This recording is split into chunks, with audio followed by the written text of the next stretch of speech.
ಹಾಗೂ 2024-25ನೇ ಸಾಲಿನಲ್ಲಿ ರಾಜ್ಯ ಮಟ್ಟದ ಭಾಷಣ ಸ್ಪರ್ಧೆಯಲ್ಲಿ ಭಾಗವಹಿಸಿದಂತಹ ಈ ವಿದ್ಯಾರ್ಥಿನಿ ಶ್ರೀಶಾ ಈ ಒಂದು ಬಹುಮಾನವನ್ನ ಈ ಒಂದು ಬಹುಮಾನ ವಿತರಣೆಯನ್ನ ಶ್ರೀಯುತ BC ದಿನೇಶ್ ಸರ್ ಅವರು ಪತ್ರಕರ್ತರು ಇವರು ವಿತರಿಸಬೇಕಾಗಿ ಕೇಳಿಕೊಳ್ತೀನಿ. ಜೋರಾದ ಚಪ್ಪಾಳೆ. ನಮ್ಮ ಸಂಸ್ಥೆಯ ಸಂಸ್ಥಾಪಕರಾದಂತಹ ಅವರ ದಿವಂಗತ ವೆಂಕಟ ಸುಬ್ಬಯ್ಯ ಅವರ ಮೊಮ್ಮಗ ಶ್ರೀಯುತ BC ದಿನೇಶ್ ಸರ್ ಅವರು.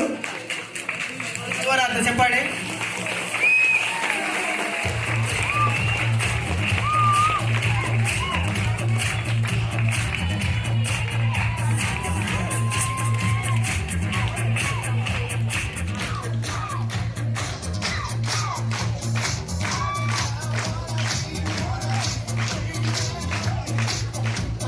ಕೊಡಗಿನ ಬಾಲ ವಿಜ್ಞಾನಿ ಎಂದು ಖ್ಯಾತಿ ಗಳಿಸಿದಂತಹ ವಿದ್ಯಾರ್ಥಿನಿ ಎಲ್ಲ